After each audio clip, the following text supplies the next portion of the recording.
थोडक्यात सांगतो, CPR हा एक शॉर्ट फॉर्म आहे. त्याचा फुल फॉर्म असा आहे की कार्डिओ पल्मोनरी रिससिटेशन. ठीक आहे. कार्डिओ म्हणजे काय असतं, आपला हार्ट, हृदय. पल्मोनरी म्हणजे आपले जे असतात लंग्स, फुफ्फुस, फेफडे. आणि रिससिटेशन मीन्स टू रिस्टार्ट और टू रिवाइव, म्हणजे त्याला आपल्याला परत चालू करायचं आहे. किक स्टार्ट बोलतो ना आपण, त्यावेळी आपल्याला परत चालू करायचं आहे. म्हणजे काय, आपलं जे हृदय आहे ते थांबलंय, बंद झालंय. आपले जे लंग्स आहेत ते श्वास घेणं थांबलंय आणि त्याला आपल्याला रिवाइव करायचं, त्याला आपल्याला रिस्टार्ट करायचं. याचा अर्थ असा होतो की एखादा व्यक्ती आहे जो तुमच्या समोर कोलॅप्स झालाय आणि त्याला आपल्याला वाचवायचं आहे. जितका लवकर तुम्ही CPR देणार, जितका लवकर तुम्ही CPR अटेंड करणार, जेवढ्या लवकर ॲम्ब्युलन्सची हेल्प येणार, तेवढे जास्त चान्सेस असतात की त्याचे जो व्यक्ती आहे त्याचे वाचण्याचे 50% जास्त चान्सेस असतात की तो सर्वाईव्ह होईल. 50% चान्सेस त्याचे डबल होतं, सर्वाईव्ह रेट डबल होतो. जे आपल्याला CPR शिकवतात, जे अमेरिकन हार्ट असोसिएशन आहे, त्यांनी असं सांगितलंय की सडन कार्डियक अरेस्ट जो आहे हा पूर्ण जगामध्ये बघितलं गेलं तर 7 लाख लोकांना होतो एका वर्षामध्ये. सडन कार्डियक अरेस्ट म्हणजे हार्ट अटॅक वगैरे नाही बोलत, सडन काही रिझन नसताना हृदय जो असतो तो काम करणं बंद होतो कुठेही. ठीक आहे. तर जर आपण इफेक्टिव्ह CPR दिला, इमर्जन्सीमध्ये लवकरात लवकर CPR दिला, तर आपण वर्षातून किमान 2 लाख लोकांना वाचवायचं, जर आपल्याला CPR येत असेल. आता प्रश्न असा आहे की आपल्याला CPR येणं का गरजेचं आहे, आपल्याला? कारण की जे सडन कार्डियक अरेस्ट असतात, म्हणजे सडनली हृदय काम करणं बंद झालं, हे त्याचे जे चान्सेस असतात ते 78% जे सडन कार्डियक अरेस्ट असतात ते होतात घरी. 78% म्हणजे 78% लोकांचे जे हृदय असतात ते घरामध्ये असूनच बंद असतात. आणि आपण हॉस्पिटलमध्ये घेऊन जाण्यासाठी किंवा ॲम्ब्युलन्सची वाट बघण्यासाठी आपला जो गोल्डन पिरियड असतो व्यक्तीला वाचवण्याचा, तो आपण गमावतो. तर सगळ्यात आधी हॉस्पिटलच्या लोकांपेक्षा जास्त तुम्हाला घरच्या लोकांना CPR देणं गरजेचं आहे. कारण की त्याचे जे चान्सेस आहेत ते डबल होतं, आपण त्याला वाचतो. आणि 78% हे आपल्याला घरीच काम होईल, घरी किंवा आपले जे कलिग्स असतील, आजूबाजूला राहणारे नेबर्स असतील, किंवा आपण ज्या ठिकाणी काम करतो त्या ठिकाणचे लोक असतील, आपले फ्रेंड्स असतील, फॅमिलीमध्ये कोणी असतील. ठीक आहे. तो आपण पॅनिक होतो. ठीक आहे. कोणी आपल्या समोर पडलं किंवा कोणी आपल्या समोर बेशुद्ध झालं तर सगळ्यात आधी आपण पॅनिक करतो. सगळ्यात आधी पॅनिक होणं ही गरजच नाही. आपण काही ना काहीतरी केलं पाहिजे, नंतर आपण पॅनिक होऊया. नंतर काय असतील ते आपले इमोशनल अटॅचमेंट असतील ते आपण नंतर करूया. पण सगळ्यात आधी त्या माणसाची जी स्टेट ऑफ कंडिशन आहे तिला आपल्याला असेस करणं गरजेचं आहे. आणि CPR लागलं तर CPR देण्याची गरज आहे. ठीक आहे. तर CPRचे जे स्टेप्स आहे आपण त्या स्टेप्सनुसार आपण फॉलो करूया. ठीक आहे. पहिली स्टेप मध्ये काय येतं की सगळ्यात आधी आपल्याला, समजा कोणी व्यक्ती आपल्यासमोर पडला, कुठे घरी झालं किंवा रस्त्यावर झालं, असं छातीला हात घेऊन तो आपल्यासमोर पडला, तर सगळ्यात आधी आपल्याला काय करायचंय की सगळ्यात आधी आपल्याला डेंजर चेक करायचं. डेंजर चेक करायचं म्हणजे कसं, जर समजा रस्त्यावर पडला तर त्याला सगळ्यात आधी रस्त्यावर उचलून तुम्ही बाजूला घेऊन. ठीक आहे. एखादी समजा बिल्डिंग कोलॅप्स होते तर त्या बिल्डिंग मधून त्याला बाहेर काढा, म्हणजे तो जो सीन असणार आहे तो सेफ असेल. तो तुमच्यासाठी पण सेफ असेल, त्या व्यक्तीसाठी पण सेफ आहे. एखाद्या व्यक्ती येतो पाण्यात पडलाय, ठीक आहे, तर त्याला पाण्यातून बाहेर पडतो. एखाद्या ठिकाणी आग लागली तर त्या आगेमधून त्याला सगळ्यात आधी बाहेर काढा. तर सगळ्यात आधी तुम्हाला डेंजर चेक करायचं. डेंजर चेक करणं खूप गरजेचं आहे. कोणतीही गोष्ट करण्याआधी तुम्हाला डेंजर चेक करायचं. किंवा एखाद्याला समजा इलेक्ट्रिक शॉक लागला तर त्याला ते स्विच आहे ते पहिले बंद करायचं, ना की त्याला जो तुम्ही टच करायचं. ठीक आहे. तर सगळ्यात आधी डेंजर चेक करणं खूप गरजेचं आहे. ठीक आहे. दुसरं काय करणार, तुम्हाला त्याचा रिस्पॉन्स चेक करायचा. म्हणजे एक व्यक्ती येतोय माझ्यासमोर, येता चालता तो पडला, छातीतून पडला, तर सगळ्यात आधी मी डेंजर चेक केलं. डेंजर चेक करून झाल्यानंतर मी त्याचा रिस्पॉन्स चेक करणार. ठीक आहे. रिस्पॉन्स कसा चेक करायचा मी सांगतो. रिस्पॉन्स चेक करण्यासाठी तुम्हाला त्याच्या शोल्डर जे असतात, हे शोल्डर्स आहेत, त्यावेळेस त्यावर तुम्हाला 3 वेळा असं टॅप करायचं. आता यांचं नाव जिम आहे, याचं नाव जिम आहे. तर मी याला याच्या नावाने बोलेल, किंवा जर मला नाव माहिती नाही आहे त्या व्यक्तीचं तर मी बोलेल की दादा तुम्ही ठीक आहात, तुम्ही ठीक आहात, असं शोल्डरवरती 3 वेळा टॅप करून तुम्हाला त्याला विचारायचं की तुम्ही ठीक आहात का, असं are you okay, are you okay, असं 3 वेळा तुम्हाला टॅप करून शोल्डरवरती चेक करायचं त्याचा रिस्पॉन्स. सगळ्यात आधी पहिलं आपण बघितलं डेंजर, दुसरं आपण बघितलं त्याचा रिस्पॉन्स. ठीक आहे, रिस्पॉन्स मध्ये आता हा रिस्पॉन्स करतोय, ठीक आहे, हा बोलतोय की अरे हा माझा पाय थोडा घसरला आणि मी घसरून पडलो, ठीक आहे, मला काही नाही झालं, मला जस्ट थोडंसं चक्कर सारखं वाटतंय, मला झोप आली आहे असं बोलेल आणि पडला खाली. पण तो रिस्पॉन्ड करतोय, तो तुमच्याशी बोलतोय, तर त्याला सीपीआर लागणार आहे का? सीपीआर लागेल त्याला? सीपीआर त्याला गरजच नाही त्याला. त्यावेळेस त्याला काय करायचं, बसवायचं, बाजूला बसवा तुम्ही, त्याला पाणी घेऊ घाला, वाटलं तर त्याला डॉक्टरकडे घेऊन जा, आपण हे करू, ठीक आहे, त्याला सीपीआरची गरज नाही अशा व्यक्तीला. ठीक आहे, आता नेक्स्ट सिनेरिओ काय बोलतो की सरळ परत एक व्यक्ती आहे तो तुमच्यासमोर पडलाय, असं तुम्ही परत जाऊन पहिले त्याचं डेंजर चेक केलं, ठीक आहे, डेंजर चेक केल्यानंतर तिथं काही डेंजर नाही, मग तुम्ही अप्रोच केलं, त्याचा रिस्पॉन्स चेक केला. रिस्पॉन्स कसा चेक केला, असं 3 वेळा टॅप करून त्याला विचारलं, ठीक आहे. आता हा रिस्पॉन्ड करत नाही, म्हणजे हा काहीच उत्तर देत नाही, हा बेशुद्ध अवस्थेत पडलेला आहे, तर त्याला सीपीआर लागणार. किती जणांना वाटतं की त्याला सीपीआर लागेल? म्हणजे मेजॉरिटी ऑफ लोकांना वाटतं की जर बेशुद्ध पडलं तर त्याला सीपीआर लागेल, ठीक आहे, पण हे चुकीचं आहे. ठीक आहे, प्रत्येक बेशुद्ध माणसाला सीपीआर लागत नाही, ठीक आहे. तिथे 50-50% चान्सेस आहे तुम्हाला, म्हणजे 50% तुम्हाला सीपीआर लागू पण शकतो, नाही पण लागू शकतो. तर त्यासाठी तुम्हाला पुढचा स्टेज ते करायचं. तर पुढच्या स्टेजमध्ये काय आहे ना, जसं तुम्हाला कोणी व्यक्ती अनकॉन्शियस दिसलं, म्हणजे बेशुद्ध अवस्थेत असलं, तर तुम्हाला पुढची स्टेप काय करायची, शाउट फॉर हेल्प. तुम्हाला कोणाला तरी हेल्पसाठी बोलवायचं, मदतीसाठी तुम्हाला बोलवायचं, कारण की तुमच्या एकाकडून हे सिच्युएशनला हँडल करणं पॉसिबल नाही आहे, बिलकुल पॉसिबल नाही, एका जणासाठी पॉसिबलच नाही. ठीक आहे, जर तुम्ही घरामध्ये असाल तर कोणाला दुसऱ्याला बोलवा, घरी कोण नसेल तर नेबर्सची हेल्प घ्या.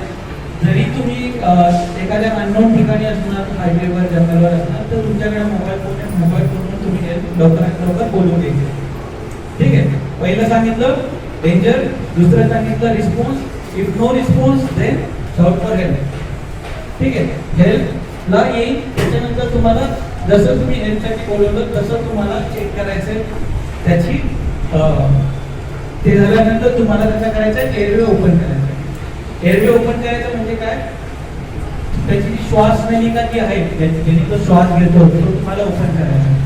काय होतं, कोणतेही अनकॉन्शियस व्यक्ती असला, म्हणजे बेशुद्ध अवस्थेत कोणताही माणूस असला, तर त्याची जी श्वास नलिका आहे ना ती ब्लॉक होऊन जाते. एअरवे जो असतो तो ऑब्स्ट्रक्ट होतो. का ऑब्स्ट्रक्ट होतो, कारण की आपली जीभ जी असते ती जीभ मागे अशी वळते. सगळ्या जणांनी असं मागे करून असं थुंकी घेऊन बघा, होतं का, असं करून थुंकी घेऊन बघा, होतं का, होतं नाही होत. ठीक आहे, काय होतं, ज्यावेळेस कोणताही आपण ज्यावेळेस कॉन्शियस आहे तर माझा कंट्रोल माझ्या टंगवरती आहे, मी बोलू शकतो, मी राहू शकतो. ठीक आहे, ज्यावेळेस मी अनकॉन्शियस असतो, ज्यावेळेस मी बेशुद्ध अवस्थेत असतो, त्यावेळेस माझा कंट्रोल जो आहे तो माझ्या जिभेवर नसतो. तर ती जी जीभ आहे ती ही मागे वळते, आणि मागे वळून ती आपला जो श्वास नलिका आहे ती बंद होते. श्वास नलिका बंद झाली म्हणजे काय होणार, जर श्वासच घेत नाहीये तर माणूस जरी बेशुद्ध अवस्थेत आहे, त्याला श्वासच भेटत नाही तर तो हेड होणार. कोणताही माणूस आहे, समजा आपण त्याच्या तोंडावरती असं हे ठेवलं, बंद करून ठेवला, श्वास बंद करून ठेवला, तर मरणार आहे 4 मिनिटामध्ये, 5 मिनिटामध्ये त्याची डेथ होते. आमचे डॉक्टर साकिब सर आले,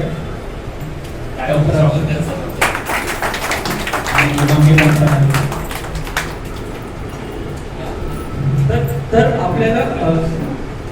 आपल्याला त्याचा एअरवे क्लिअर करायचा. एअरवे क्लिअर करण्यासाठी काय करणार, तर काही नाही, एकदम सिंपल गोष्ट आहे. आपल्याला फक्त त्याचा हे जे आहे हे आपल्याला असं चिन्हप करायचं आहे, म्हणजे हे वरती करायचं आहे असं. ठीक आहे. एअरवे क्लिअर करायचं आपण. एअरवे क्लिअर का करायचं मी तुम्हाला सांगितलं, कारण मी टर्न मागे लागलो. ठीक आहे. एअरवे क्लिअर करून झाल्यानंतर आपल्याला चेक करायची त्याची कॅरोटिड पल्स. कॅरोटिड पल्स म्हणजे पल्स म्हणजे आपली जी नाडी लागते ती चेक करायची. कुठे चेक करायची? हा जो तुमचा घसा आहे, हा कंठ जो आहे, त्या कंठाच्या बाजूला राईट साईडला किंवा लेफ्ट साईडला दोन्ही साईडला तुम्ही फिंगर्स असे हे करून चेक करू शकता. सगळेजणांनी चेक करा आपलं. तुम्हाला फील होत आहे कॅरोटिड पल्स? ठीक आहे. त्यावेळेस आपण हाताची पल्स जी आहे ती चेक करत नाही, किती पल्स आहे ती चेक करत नाही. काही काही वेळेस जो बीपी असतो तो खूप कमी असतो, त्यामुळे ब्लड व्हॉल्यूम जो असतो तो कमी असतो, त्यामुळे आपल्याला हाताची पल्स देखील लागत नाही. तर आपल्याला आपल्या बॉडीमधली सगळ्यात मोठी जी आर्टरी आहे कॅरोटिड आर्टरी, ती रक्त घेऊन जाते मेंदूकडे, ती तुम्हाला चेक करायची, ही कॅरोटिड पल्स. ठीक आहे. कॅरोटिड पल्स सगळ्यांना भेटली? सगळ्यांना भेटली. एक दुसऱ्याची पण चेक करून बघा, म्हणजे तुम्हाला अजून आयडिया येईल. नाही खूप गरजेचं आहे.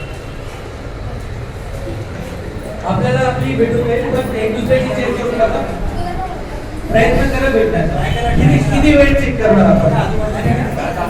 किती वेळेसाठी चेक करायची आपल्याला? आपल्याला त्यासाठी घ्यायचे आपल्याला 5 ते 10 सेकंद. ठीक आहे. 5 to 10 सेकंड तुम्हाला घ्यायचे कॅरोटिड पल्स चेक करण्यासाठी. ठीक आहे. जर तुम्हाला कॅरोटिड पल्स भेटत नाहीये, तर तुम्ही बोलताय की भेटणं मुश्किल आहे, तर तुम्ही हे पण चेक करू शकता की तो श्वास घेतोय की नाही घेतोय. ठीक आहे. तर त्यासोबत तुम्ही चेक करता करता बघा की श्वास घेतोय का. तर ते कसं घेणार? हे हात इथे लावायचं असं, हा अनकॉन्शियस आहे, हा इथे हात लावणार आणि मी बघणार असं श्वास घेतोय का. तो ज्यावेळेस श्वास घेईन त्यावेळेस त्याचा श्वास जो आहे तो कानाला मला आवाज येईल आणि चेक करायचंय की त्याचं जर पोट आहे हे खालीवरती होतंय काय. ठीक आहे. ॲब्डोमेनची मुवमेंट येते ती होते श्वास घेताना, तर ते चेक करायचं आहे. ठीक आहे. आता हा बेशुद्ध अवस्थेत आहे, पण याची पल्स देखील लागते आणि हा श्वास देखील घेतोय, तर त्याला सीपीआर लागेल का त्याला?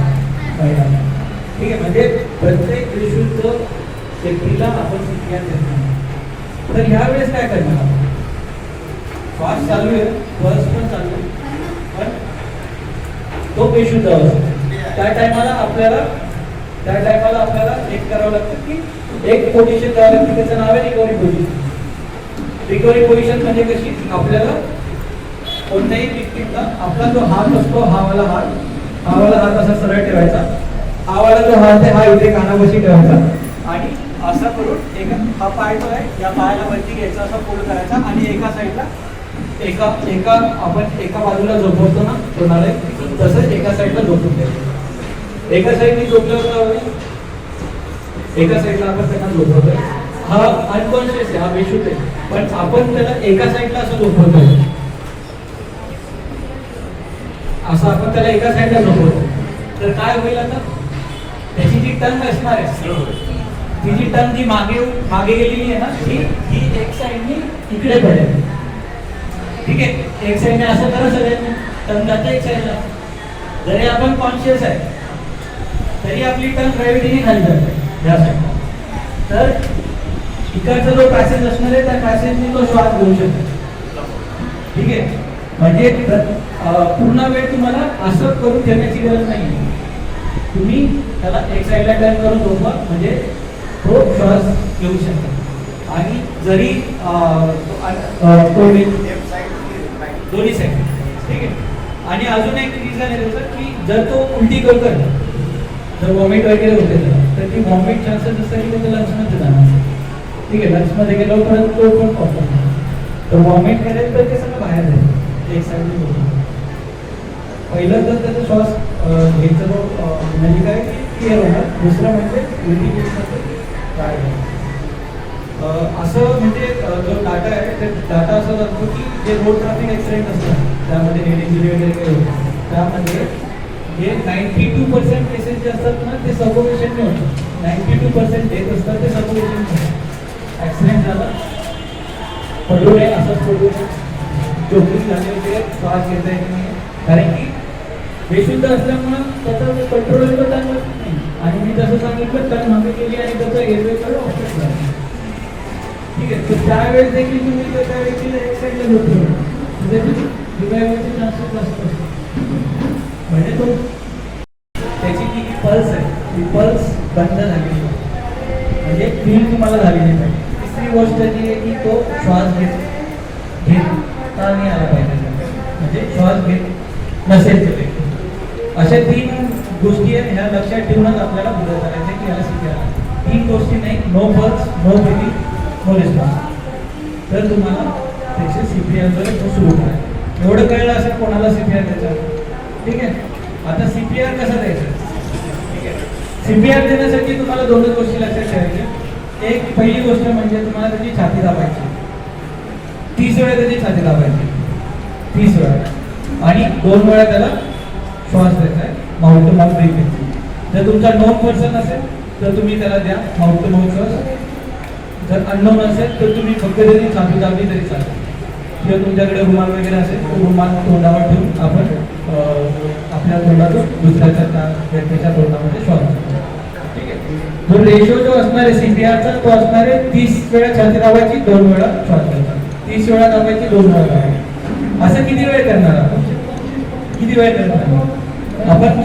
हेल्थसाठी बोलवलेलं आहे, ॲम्ब्युलन्स वगैरे येऊन जाईल तोपर्यंत आपल्याला कंटिन्यू करायचं CPR. आणि ज्यावेळेस तुम्ही CPR देता हॉस्पिटलला घेऊन जाता त्यावेळेस देखील तुम्हाला CPR हॉस्पिटलला ट्रान्सफर करत असताना तुम्हाला CPR द्यायचं. ठीक आहे, 30 वेळा छाती दाबायची, 2 वेळा श्वास घ्यायचा. जर मध्ये तो उठला किंवा त्याची पल्स आली परत तर त्यावेळेस त्याला CPR द्यायचं आहे नाही द्यायला. त्यावेळेस काय करतात आपण, त्यावेळेस त्याला एका साईडला परत झोपवून आणि 2-2 मिनिटानंतर तुम्हाला त्याची परत चेक करायची.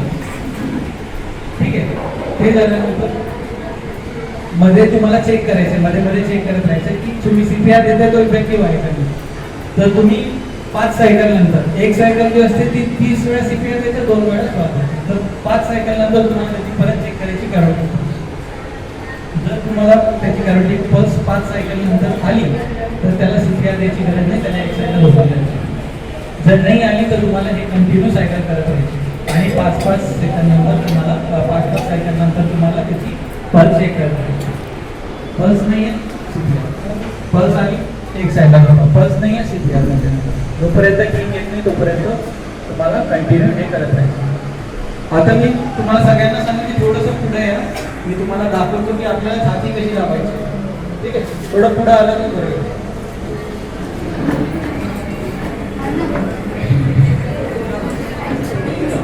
पुढे या, पुढे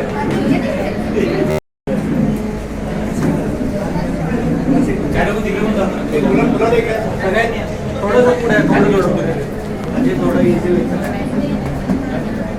सगळ्यात आधी सर्वप्रथम आपल्याला काय करायचे, आपले जे हात आहे ते असे लॉक करायचे. ठीक आहे, आपले फिंगर्स जे आहेत ते फिंगर्स असे ठेवायचे, हे लॉक करायचे आणि एक जो तुमचा नॉन डॉमिनंट हँड आहे तो वरती असा ठेवायचा, डॉमिनंट हँड खाली ठेवायचा. असं करायचं. हे फिंगरचे आपले इंटरलॉक करायचे. इंटरलॉक केल्यानंतर हे जे तुम्ही असे केलेले आहेत ना ते तसं नाही, हे सरळ लॉक करायचे.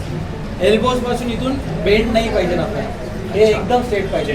ठीक आहे, तुम्हाला यूज करायचा फक्त हा एवढा एरिया, हील जो पाम आहे हा आपला एवढा पाम आहे, ह्या पामचा हील तुम्हाला यूज करायचा एवढा. हा यूज करायचा फक्त तुम्हाला प्रेशर लावण्यासाठी.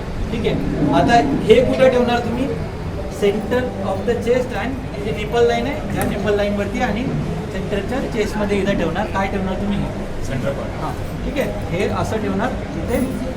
ठीक आहे, हे वरतून असं ठेवणार आणि तुम्ही तुमचे जे शोल्डर्स आहे हे शोल्डर तुमच्या चेस्ट लाईनमध्ये आले ना की असं, म्हणजे तुम्हाला पूर्ण असं होईल. आणि कोणी असं बसून वगैरे सीपीआर द्यायचं, दोन्ही पायावर कम्फर्टेबल व्हायचं. कारण की काय आहे ना, आपण एखाद्याचा जीव वाचवतो.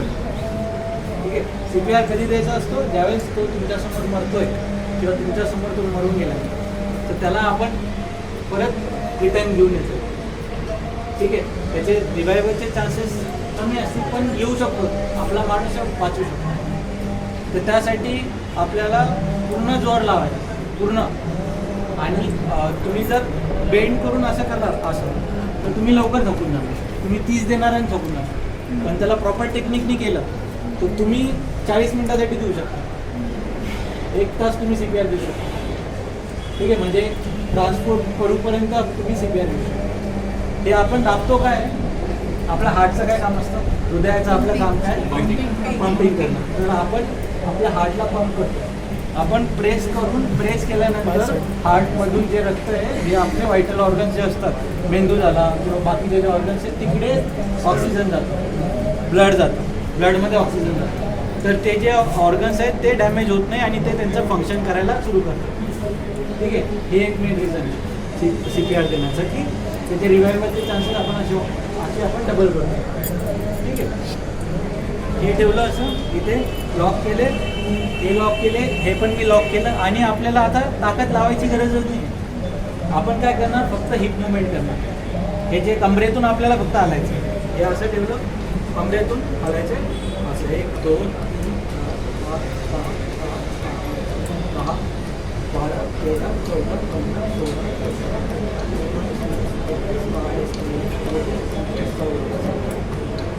30 झाल्यानंतर काय करायचं, श्वास देणार. श्वास कसा देणार आपण, हे वरती करायचं असं, याचं जे नाक जे आहे नोस्ट्रिल आहे ते बंद करायचं, पिंच करायचं. आपले जे लिप्स आहेत ते आपल्या लिप्सनी हे जे पूर्ण त्या माउथ आहे याला सील करायचं. ठीक आहे, सील करणार, मगच तो श्वास जो आहे तो त्याच्या पूर्ण बॉडीमध्ये लंग्समध्ये तो जाणार. तर तुम्ही सील नाही केलं तर हा बाहेरच्या बाहेर उडून जाणार. तर सील करणं गरजेचं आहे. ठीक आहे, तर सील करून तुम्ही किती वेळा श्वास देणार, 2 वेळा. तर त्यासाठी श्वास देण्यासाठी तुम्हाला पण मोठा श्वास द्यावा. तर तुम्ही पण एक मोठी लांब श्वास घ्यायची अशी,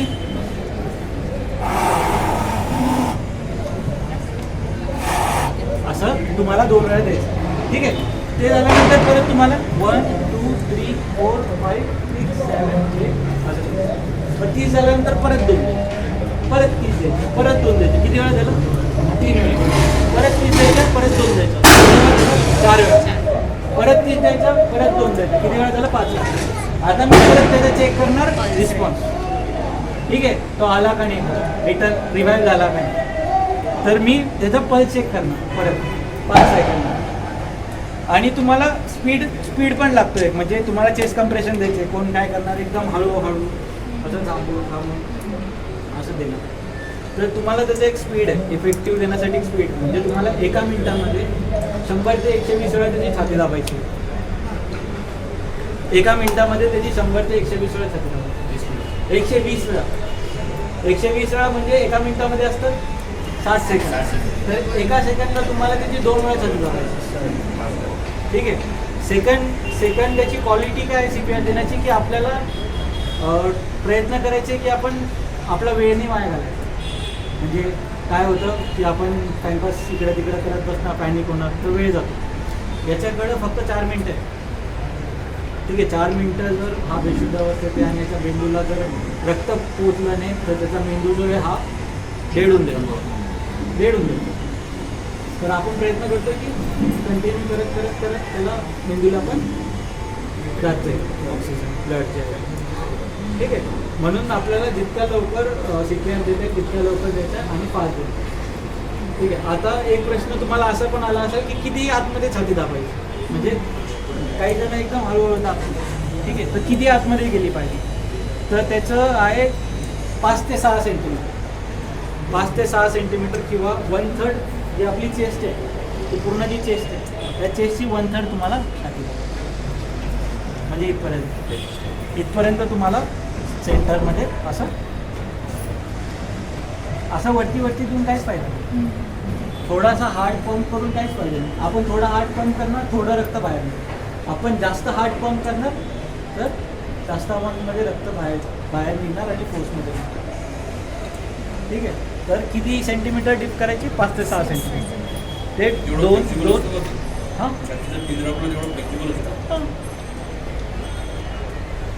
हा पण यांचा चांगला प्रश्न आहे. काय आहे ना, आपण मला एक सांगा सर, आपण CPR कधी देतो,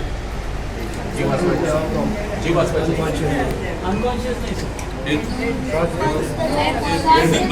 pulse, no pulse, no breathing, no response. म्हणजे याचा अर्थ काय होतो? नियर टू डेथ ऑर ठीक आहे. तर आपल्याला त्याची छाती जी आहे, जे रिब्स जे आहे, आपण नंतर कव्हर करू. आणि जे छाती जे असते, रिब्सचे जे आपले बोन्स असतात, रिब्स असतात, ते ना ऑटोमॅटिक ते ना नंतर होऊन जाते. पण माणसाचा जीव ना परत नाही होणार. तर आपली छातीचे रिब्स जरी तुटले तरी काय प्रॉब्लेम नाही, पण आपला जीव वाचणं गरजेचं आहे. आधी आपण जीव वाचूया, नंतर आपण त्याची छाती जे वगैरे काय असेल ते आपण ते नंतर करूया. जीव वाचणं सगळ्यात आधी महत्त्वाचं. तर तुम्हाला जितका जोराने देता येईल तितका तुम्हाला जोरात CPR द्यायचं आहे. छाती रिब्स वगैरे जे आहे, आम्ही ज्यावेळेस हॉस्पिटलमध्ये देतो रिब्स वगैरे तुटतात, आणि ज्यावेळेस रिब्स तुटतात त्यावेळेसच बोलतात की तुम्ही गुड CPR दिली, म्हणजे तुम्ही मनापासून प्रयत्न केला CPR द्यायचा. जीव वाचणं महत्त्वाचं आहे. ठीक आहे. आणि पोझिशन तुम्हाला मी जसं सांगितलं त्या पोझिशनमध्ये द्या. नाकी तुम्ही इकडे देणार, नाकी इकडे देणार. तुम्हाला centre of the chest, middle of the nipple line. ठीक आहे, सेंटर ऑफ द चेस्ट आणि या निपल लाईनमध्ये. तर तुम्हाला हे ठेवायचं आणि प्रयत्न करा की तुम्ही राईट साईडने इकडनं CPR देणार, कारण की आपला हार्ट जो असतो तो कायम लेफ्ट असतो. तर तुम्ही CPR देणार तर हा असा तुम्ही हार्ट आपला इथं असतो ना, एवढा हार्ट इथं असतो ना आपला, एवढा असतो ना. तर तुम्ही त्याचा हार्ट प्रयत्न करायचा की जितकं फ्लॅट सरफेस असेल ना, हार्ड आणि फ्लॅट सरफेसवरती तुम्हाला CPR तर कंटिन्यू करायचं. 40 मिनिटं तरी हॉस्पिटल. जर तुम्ही एखाद्या अशा ठिकाणी की तिथं कोणच नाही जंगलामध्ये, तर 20 मिनिटं तुम्ही, आणि तुम्ही एकटे, तर तुम्ही 20 मिनिटं CPR दे नाही आलं तर मग असं समजायचं की तोपर्यंत हेल्प येत नाही, आपण काही करू नाही शकत. CPRचं मेन हे आहे की फक्त त्याला प्रेस करून बाकीचे व्हायटल ऑर्गन्स पर्यंत ब्लड जायला पाहिजे म्हणून त्यासाठी आपल्याला CPR दिलं पाहिजे. सगळ्यांना काही कळलं? काही प्रश्न आहे तुम्हाला? हे फक्त सडन कार्डियक अरेस्टमध्ये होणार, कार्डियक अरेस्टमध्येच होणार. बाकी जर सपोज मेजर ब्लॉकेजेस आहेत, सपोज हे बघा मी तुम्हाला सांगतो, तुमचा जो प्रश्न आहे ते माझा हार्ट अटॅक. ठीक आहे, हार्ट अटॅकमुळे कार्डियक अरेस्ट येऊ शकतो. हार्ट अटॅक एक वेगळी टर्म आहे, कार्डियक अरेस्ट एक वेगळी टर्म आहे. कार्डियक अरेस्ट म्हणजे पूर्ण हार्ट स्टॉप झालाय. हार्ट अटॅक म्हणजे त्यामध्ये ब्लॉकेजेस झाले, त्याने हार्ट बंद होऊ शकतो. हार्ट अटॅकमध्ये तुम्हाला CPR द्यावा नाही लागत. नाही, सपोज घरी एखाद्या माणसाला हार्ट अटॅक आला आणि त्याच्यात तो अनकॉन्शियस झाला, पण हा heart attack because of the ब्लॉकेजेसमुळे त्यावेळेस तुम्हाला मी जर सांगितलं CPR दिलं नाही, त्यावेळेस तुम्हाला जर सांगितलं अनकॉन्शियस आहे तर चेक करा कॅरोटिड पल्स, बघा श्वास घेतोय नाही घेते, श्वास नाही घेते, पल्स पण नाही, तर तुम्ही त्याला CPR कंटिन्यू देऊ शकता लगेच. नाही यार,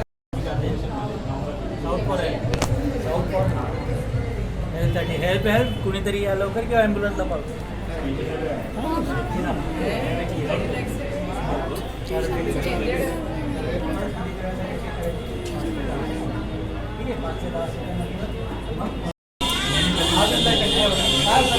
सॉरी, काय होतं नाही, आपण जेव्हा ठेवतो ना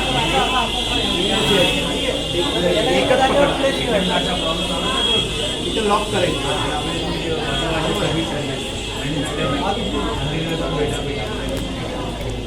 जोरात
मी सांगतो तसं करायचं. 1 2 3 4 5 6 7 8 9 10 11 12 14 15 16 17 18 19 20 21 22 23 24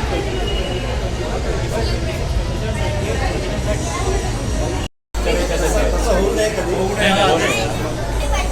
आपल्या हृदयात नाहीतर आपल्याला गोदरेज हॉस्पिटलला लगेच फोन करायचं, त्याची ॲम्ब्युलन्स लगेच येईल 5 मिनिटामध्ये.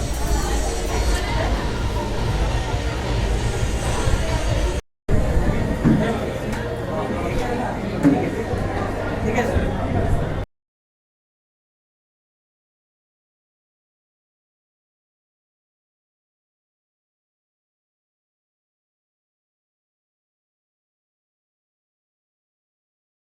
पुढे या, हात स्ट्रेट ठेवा.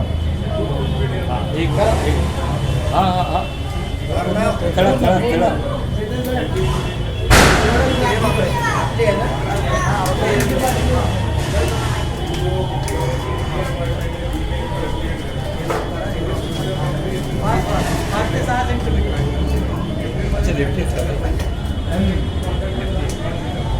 पूर्ण प्रेशर द्यायचं. थोडा अजून लावा. अजून लावा. अजून लावा.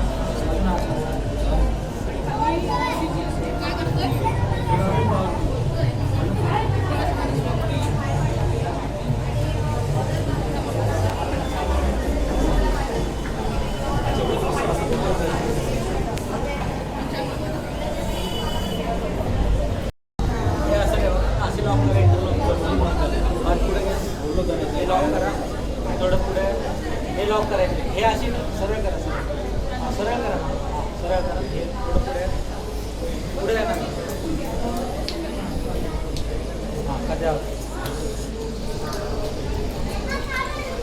थोडंसं हे बघा. हे जे हात जे तुम्हाला एवढंच वापरायचा हात एवढं पूर्ण नाही वापरायचा. एवढा हात वापरायचा आणि कुठं हात ठेवायचा सवा सोडा. हात कुठे ठेवायचा आपला सेंटरच्या चेस्टमध्ये आणि निपल लाईन. ठीक आहे. हां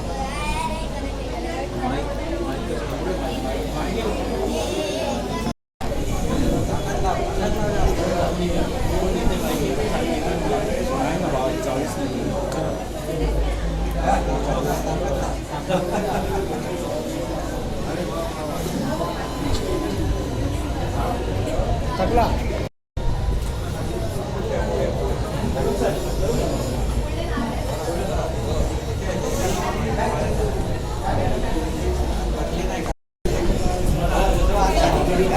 उजव्या हाताला असं कर. हाताला डाव्या हाताने लॉक करायचं. उजवा खाली, हे बघ. उजवा हात कुठला आहे? उजवा खाली. हां, तो खाली हा वर. हे लॉक करून